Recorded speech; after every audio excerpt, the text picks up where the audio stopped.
You're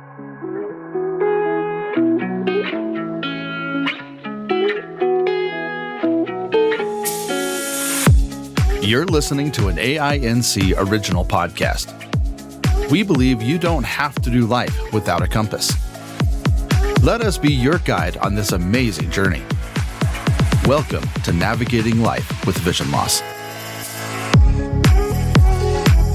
Hello and welcome to Navigating Life with Vision Loss. I'm your host, Kim Wardlow.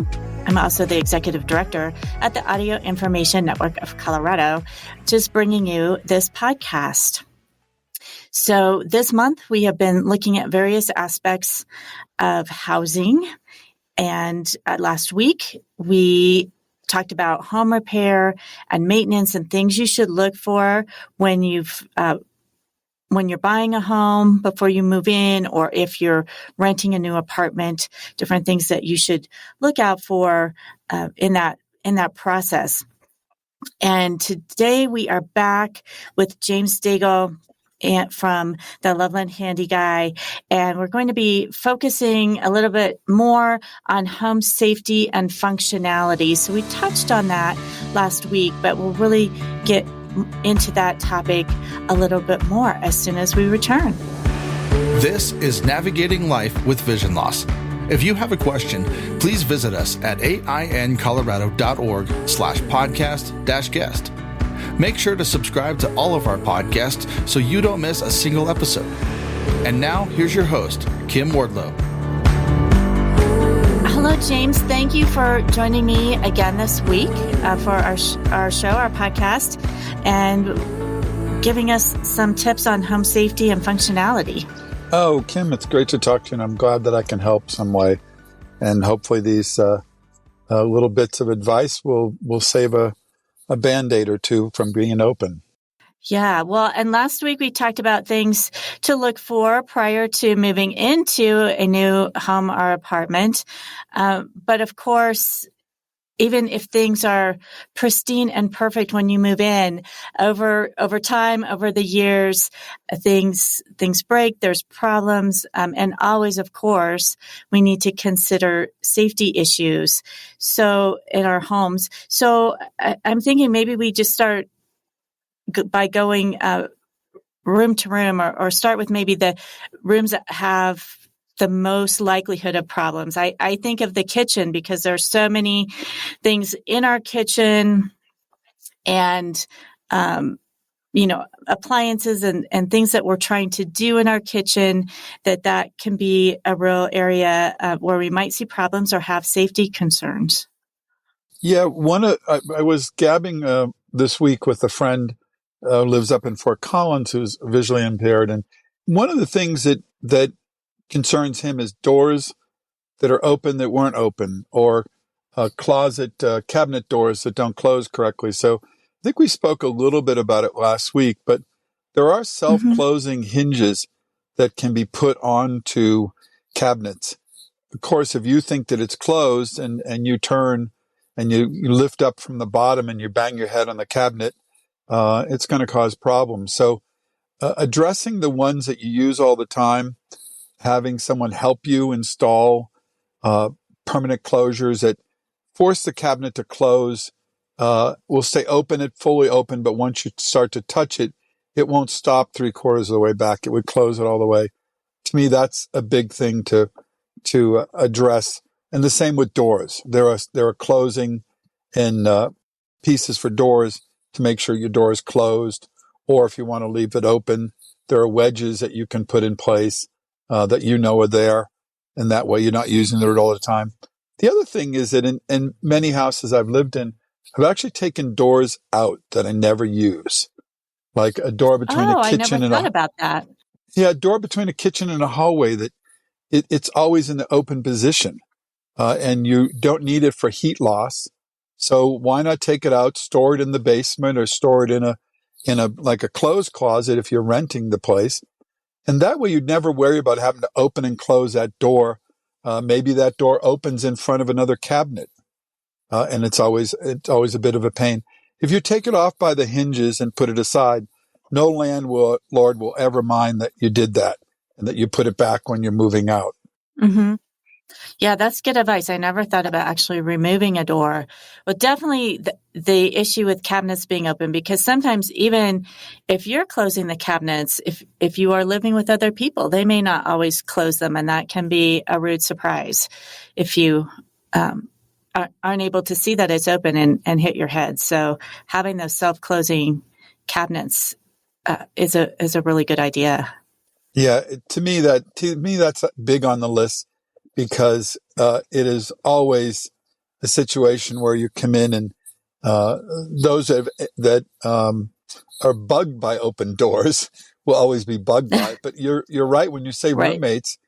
We think sometimes, oh, everyone lives by themselves. Well, if you're married, you have a roommate, and you can't get rid of that roommate. so that Hopefully roommate will not, have right? to, that roommate will have to learn how to adapt to what you want open or closed, where you want things in position. So, yeah, those Home Depot, all of those stores sell additional closures.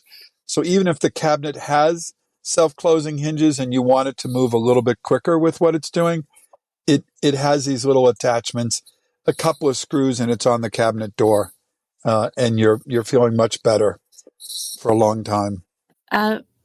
What about other areas in the kitchen? I'm just thinking of things like sinks. Yeah, so And plumbing issues. well, one of the things that bugs me is a smell from a garbage disposal. Now, a lot of places have double sinks, and there are people that don't use a garbage disposal. They like to scrape it into the trash can and leave it at that, and they don't use a garbage disposal enough. And the garbage disposal will start to smell because there's food that just didn't quite get washed out enough inside there. The other issue with garbage disposal, I've had friends who have put their hand in to pull a ring out or something that got knocked off the counter into it, and they're leaning on the counter at the same time they hit the button. And that's scary. They lost a little chunk of their finger. They didn't realize how sharp it was. Well, yes, if it can grind up food, it can grind up a finger. So I'm not a big fan of garbage disposals personally, for the fact that my wife's beautiful spoons that she has as a little girl got knocked into the garbage disposal, and the kids turned it on to get rid of something, and they heard this grinding noise, so they left it on longer, and it ruined these beautiful silver spoons. So yes. I think that it's just as easy to clean a strainer and drop it in. So garbage disposals are one of those things that, to me, no one should ever reach their hand into it, because what could happen is it could be jammed with something, and you pull that, or you pull the spoon, and then that starts it in motion. So that could certainly ruin an evening, or a few days to come. So I'm a big fan of taking them out. I don't necessarily think they're required. And if not, then you put a little lemon in it from time to time to get rid of the smell. But that's my beef with garbage disposals. Yeah. And I know you have to be careful certain things not to put in that can jam it. Well, one thing, rice. People put rice, like a lot of times unused rice that was left over, they wash it out. It doesn't quite get soaked, so it doesn't expand until it gets in the drain. And then when it gets in the drain, it sits there. And what does rice do when it gets wet? It expands. So I've seen countless number of clogged sinks that are just completely full of rice, especially someone who really likes rice and has it on a more regular basis.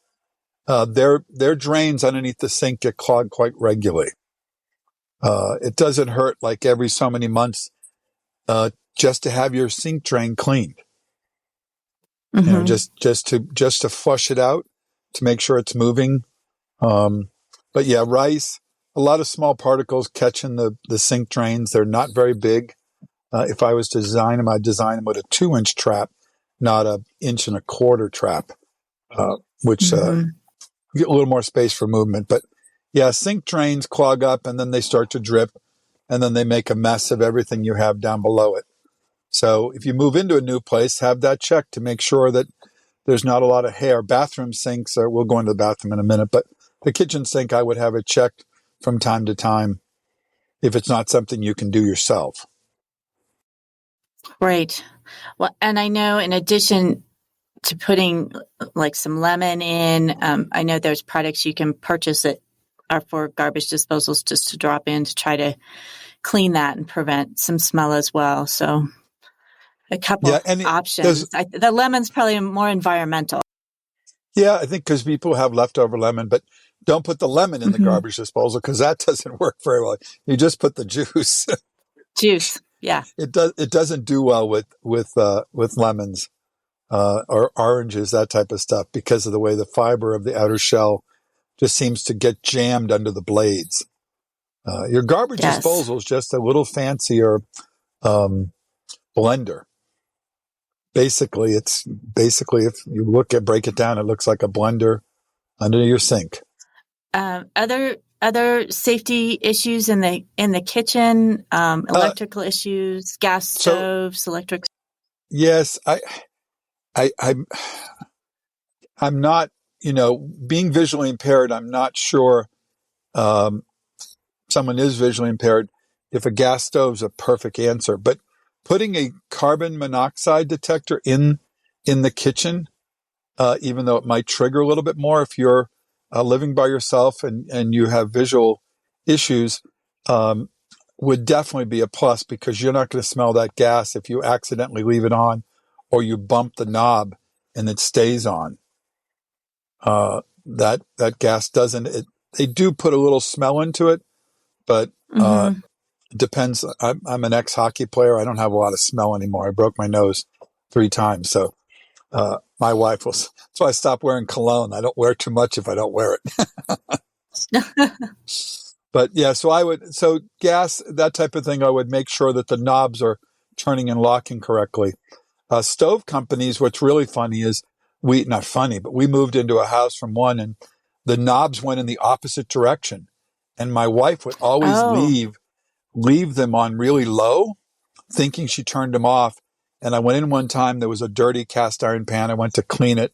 I grabbed it with my hand to move it over to the sink. You couldn't see the flame because it was just on a tiny, tiny simmer. But that pan burnt a little lodge mark in my palm for a little while. Yep. Had a brand for a while. Yeah. So I would touch things.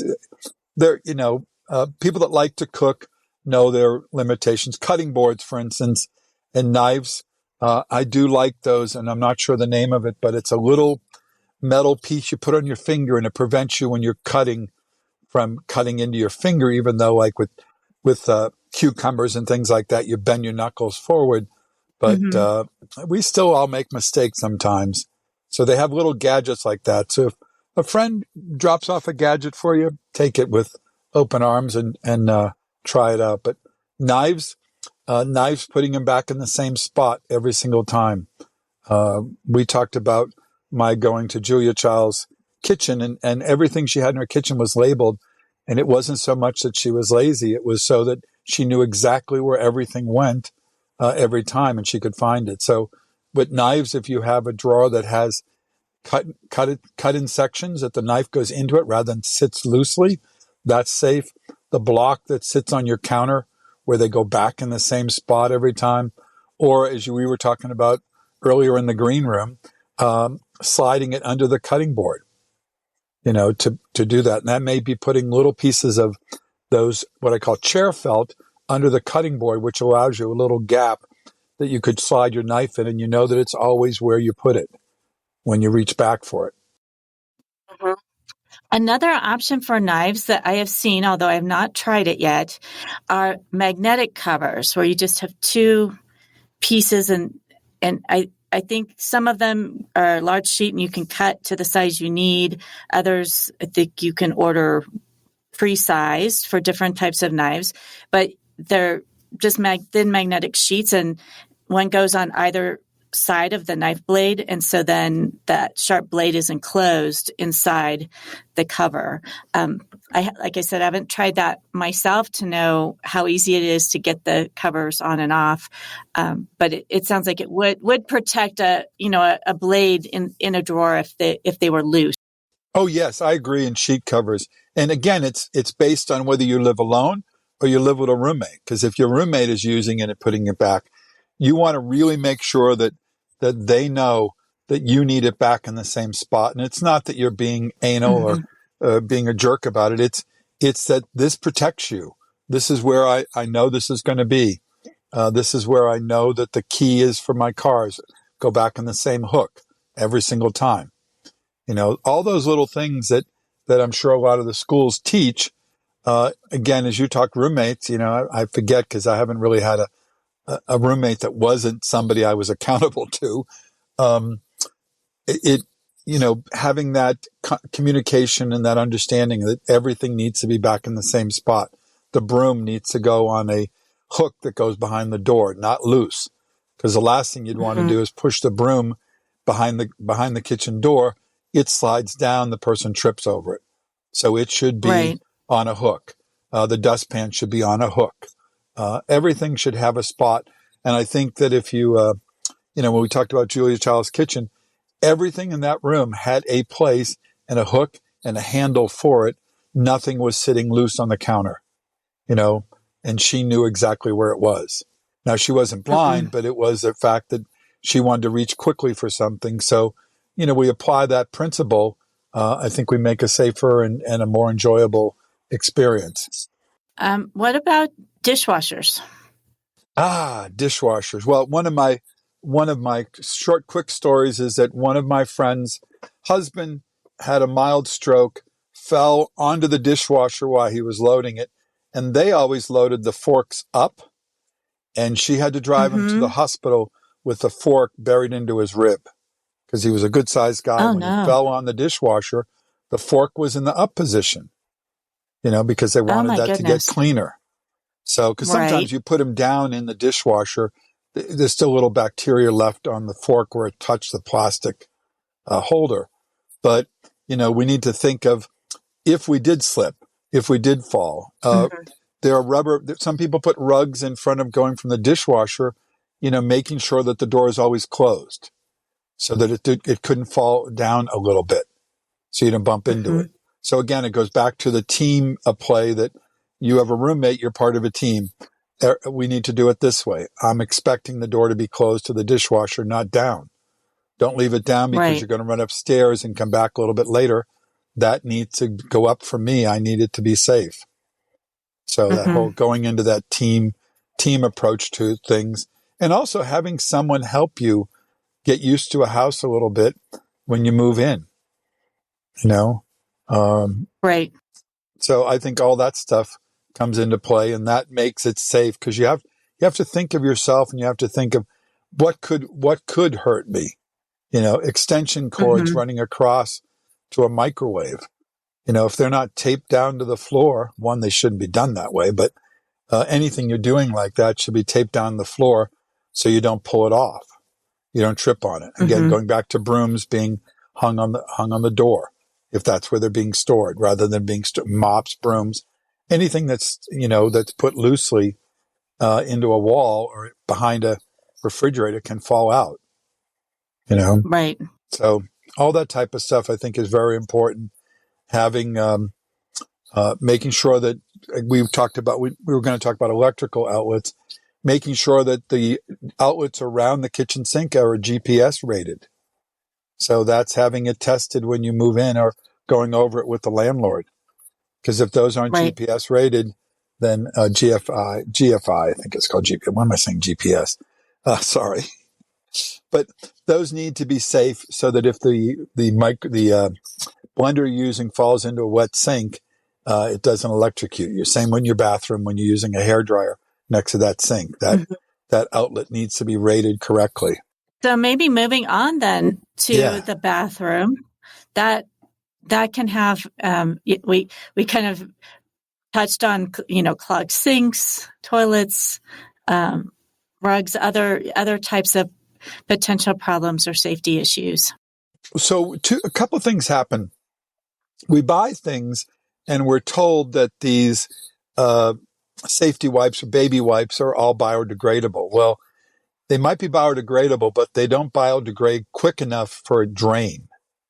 So those really need to go into a laundry basket. Just recently, an apartment that I own, the tenant called and the toilet wasn't flushing, and we got gabbing with her, and the gentleman came over to flush out the main drain line, and he pulled out all these baby wipes.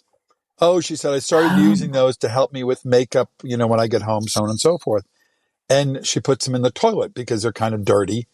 And unfortunately, they don't break down quick enough. And they end up causing a clog factor. People that put in big wads of toilet paper versus, folding it neatly and using one little piece at a time or whatever, that can clog. So when you move into an apartment fresh, that should be checked. But knowing what you put down there, I had done some work in nursing homes, and the nurses for a while were putting diapers down the drain. Well, oh my! It doesn't take long before you have a major flood in the bathroom if you put a diaper down the drain. It might go down. Yes, a lot of things might go down, but that will cause a flood. Hair, makeup in a bathroom sink. That's probably something every 6 months if you have longer hair to have somebody check the bathroom sink, because that's what starts to clog. They're not, like I said, to me, they're not perfectly designed because they're an inch in diameter and stuff catches. The same way that things catch on a gutter in the street as the leaves roll down, the leaves catch a rock, they start to back up. The next thing you know, you have a pile of leaves there. So our drain pipe works the same way. Little things catch and then it just adds up. So to prevent leaks like that, if you've got a sink that's drippy, the faucet's drippy, those knobs can be tightened. And if it's not something that you or your roommate can do, then you have somebody come in and adjust it. Prevents water loss, but also if you went away for the weekend and something clogged the sink, that drip would eventually become a flood. So those type of things. Rubber mats that we put on the floor. Some people buy rugs that aren't really rated for bathrooms, and they look really cute, but when they step out of the tub or the shower, they step on something that slides. And you have a huge problem with that. So making sure that the mat that you're putting down, your bath mat, is got a rubber backing to it and it does not slide. I lost a friend in the bathroom. She was getting ready to go to a wedding when I was in my 20s, and she slid and hit the bathroom sink. Oh. So, and they figured that it was the rug she had in the bathroom just slid out on her. That was really tragic. So those, we think of just getting bopped, but bathroom sinks are pretty sharp cornered and pretty solid. So we don't want anyone falling in a bathroom over, a prettier rug than the basics that are used. Right. So unfortunately, that's why they put rubber on the bottom of a bathroom mat, so that it doesn't slide. So having that for someone, knowing if they have a glass door that opens and closes in the bathroom shower, that's going to be would be a concern for me, because those have a tendency to slide open. And walking into one of those is going to really hurt, especially glass. And sometimes they have metal edge corners. So making sure that's closed, making sure your roommate knows that it needs to close. And if it doesn't close, have somebody adjust it. It's usually a few screws that change the tilt of the door. And that's why the door slides to one side or the other and it stays open, or opens slowly. And if you're used to it being closed and you're walk into that because you do not see it, that's not going to be fun. So those, the key things for me. Yeah. And then we have hair dryers. If you're going to leave a hair dryer plugged into the wall, have someone install a hook so that you put that hair dryer back on a hook, that it's not laying across the floor and accidentally gets kicked and then you trip over the cord. So I prefer to leave my hair dryer out. My wife puts it back every day. Drives me nuts, but I live with it. So my deal, if I could, I would put a hook on the wall, and that hair dryer, all of them, you have a little hook on the back of them where the handle is, little eye hook. And then you could just hook that on the wall, and every time it's where it is, and you don't have to fumble around for the outlet to plug it in. To me, that would be the best way to do it. Curling irons, that type of thing. Have a safe shelf or something that they go onto.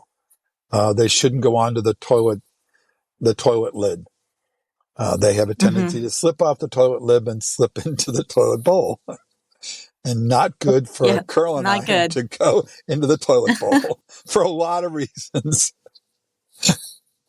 I don't think my wife would use hers again if that happened. Probably not. What about some of the other rooms in the house? I know we have things like thresholds from room to room, or just setting up your rooms in your home. There are little rubber. We've dealt with having wheelchairs in buildings, and we add a little rubber bumper, not a bumper, it's almost like a wedge that will go on so that the threshold isn't as difficult to get over. So if you're in an apartment and the threshold bugs you, there are little things that make it more of a ramp than an actual bump to the toe that you can do with it. Making sure that sometimes, doors have like almost an inch lip because of the way the threshold was installed. So there are little things that you can put in a wedge to prevent that from making it a permanent stop to your foot, which I do not like bumping my toes.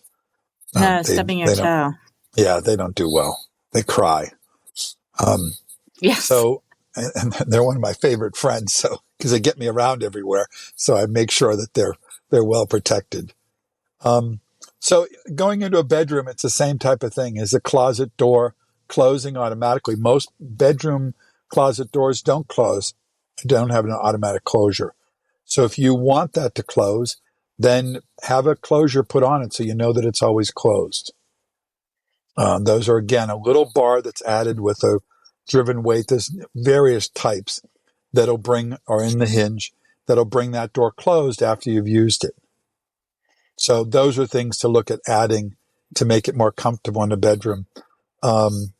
Any type of an extension cord used for lights or charging your phone, they make little strips that have like a little piece of plastic with like a C hook to it, and you can put those on your bureau and the cord goes through it. They use them for computers to get computers out of the way, but I use one on my nightstand so that my iPhone charger at night, I don't have to search around for it. It doesn't fall off the little nightstand. It's always there. It's a little tape and Velcro piece, and I know where to find it every time. So those are little things to think of that make your life a little simpler, and you're not reaching for the cords.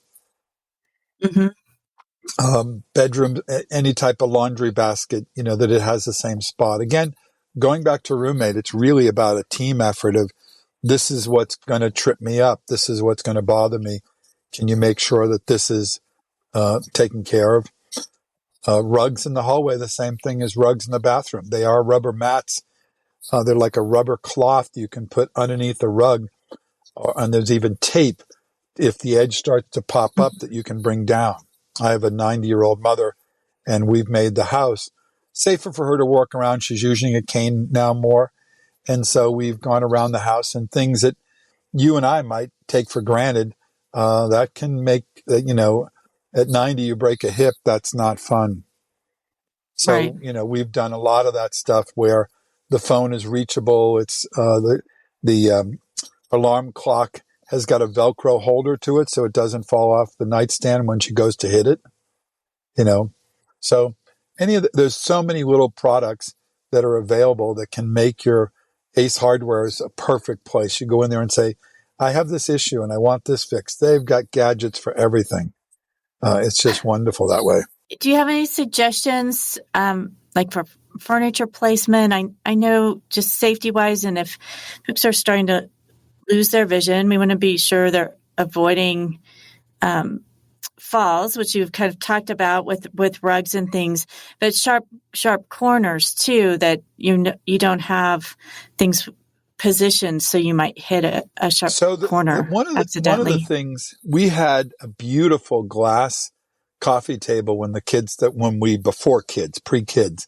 And when kids came, my wife really still wanted that beautiful glass coffee table with these sharp metal wrought iron holders to it. They were like a lion's claw that held the glass. Well, I went around with pool noodles, and there's some funny commercials about it now, but I went around with pool noodles and taped them onto the unit. Now they make corner covers now for bureaus and all those things. This was, turn of the century for me, but they make all that stuff now. So if you have a bureau that's got a hard corner to it, but you like the bureau, you can get these rubber bumpers. It's kind of the same thing they use on docks for boats to prevent the boat from getting beat up. Why not use it for ourselves so that we can get our bodies beat up? If you find yourself hitting something on a regular basis, that small little $4 piece of rubber can save you from getting a bruise or a cut from it. So to me, again, I go back to Ace Hardware because they're more open, they're more helpful than a Home Depot is when you go into it. The smaller mom and pop shops, so to speak, they'll have that type of stuff. They'll have Velcro to hold something down. They'll have hooks so that you can put on the door that are these 3M shields that you can take off easily, but they'll hold your bathrobe or your sweatshirt and things like that. And you find spots where you want to put them so you know that it's always there. So to me, covering up the corners of sharp nightstands, bookshelves, your desk, things like that just prevent you from bumping into it. It's okay to bump when you're not getting hurt. Mm-hmm. So yeah, I would use those guys as a big resource for all the little things that we see sold like on Shark Tank that help us from constantly banging our shins on the bottom of the piece, And I think some of those now that they are making them for that purpose are, more appealing, aesthetically appealing than perhaps the pool noodles. But so you're You're implying that my wife didn't like the rubber pool noodles on the corner. I don't know. The kids probably liked them. They would have been colorful. They were colorful. The kids didn't mind them at all. But yes, yeah. So all that stuff is so much more appealing. And we all are doing that now. We're all there's a lovely company called Container Store. They sell so many different types of sort of Tupperware products that you can put batteries in so they're not loosely in a drawer. How many of us at home have a drawer we open up and it's full of scissors and tape and needle, whatever, and sewing kit, whatever that eyeglass cleaners. You can now put those all into little containers. And if you're using Braille, you can mark it so that says, these are extra batteries. These are this, these are that, depending on how you describe things in your house. Right. Well, and I have seen some news stories where the 9-volt batteries, when you're storing them, you need to be sure that those ends are covered up because if there's friction and they're stored loose in a drawer, that it can cause a fire. Yes. There's a couple things that happen. Flashlights, if you leave them too long, those batteries you put in a drawer, if they're just even regular batteries, if they're in loosely, they'll arc and then they start to break down the battery and they make quite a mess. The battery acid's not a comfortable thing. I like to put electrical tape. If I have a spare 9-volt battery, I like to put electrical tape over it. But I find I have less 9 volts in the house now than ever before after switching all of my smoke alarms to the 10-year smoke alarm. You mentioned that last week. Yeah, I'm a real big fan of that stuff now because I can guarantee you that if you have the yearly change-out batteries, 1, you're going to need to have batteries in your house. 2, they can go bad. And 3, I can guarantee it'll happen at 3 in the morning. It won't happen midday, when you're watching TV. No, sitting, whatever. No, that's not when it's going to happen. So those are a big thing to change out, even if you're renting the apartment, because you can always save the old one, take the battery out of it, and switch it back when you leave if you wanted to. But yeah, there's a lot of little things like that you can correct. Cushions, things on the door, changing door handles. My mother, we changed all the door handles to be the sort of a flat bar versus the round handle because she had trouble grabbing the round handle. The bar she could just push down on. So that's another thing to take a look at. Is it easier for you if you're walking with a cane and your stuff in your hands to use a round knob versus the other one? I think more than likely the flat bar that comes out like a T or like an L off of the door, that's easier to open, depending. So all those little things that as you know, walk around. If it's an inconvenience, I bet there's something to make it better. Well, James, thank you. There are so many tips and tricks that you've provided to us today so that we can have our homes function a little bit better and keep ourselves safe, which is really important. We all want to be safe and avoid falls and accidents. So I appreciate you sharing all of your tips and tricks you've learned over the years. And thank you for inviting me on. It's a pleasure. My kids call me the safety guy because we have a first aid kit in every car. We have a first aid kit in every backpack for going hiking. It's just something that my father drilled into me. And I think that I have passed it on to them because I actually needed a Band-Aid at my daughter's house. And she actually had a first aid kit. I was really surprised. Oh, wow. Because kids don't think of that. They buy, the wine opener and everything else when they get their first apartment. But she actually bought a first aid kit. So maybe some of these things I've been saying over the years sunk in. And thank you again. She did actually listen. Yeah. Thank you so much. You're welcome. James, if folks have any questions for you, may they contact you? They can find me at truelovelandhandyguy.com. Okay. Well, thanks again. I hope all of you listening found this very helpful. I know I've noted a couple of things myself that I think I will take home and make some alterations in my own home. Thank you for listening. I always want to remind you of our other podcasts that we offer: Aftersight, Blind Sight, and now Blind Level Tech for all things assistive technology. We do also have a program at AINC. It's called the White Cane Project. If you're in need of a white cane, you can fill out an application on our website to apply to get one for free. And then we also have information where you can get training on how to use that cane. That's at our website, aincolorado.org/white-cane-project. And then on May 4th, we are having our fundraiser Concert in the Dark, which is going to be a fun experience, really focusing on the audio of the music rather than a visual performance. We have Grammy Award-winning jazz artist Diane Shore coming, and she will be performing, as will local artist Heart and Soul. We have some visually impaired artists, a photographer and a sculptor who will be displaying their artwork as well prior to the concert and during the intermission. It will be at Rocky Mountain PBS's Buell Media Center downtown Arapahoe and 21st Street. So we're very excited to showcase the talents of these visually impaired artists and invite you to come. You can purchase tickets on our website at aincolorado.org/concert-in-the-dark. So we hope to see you there.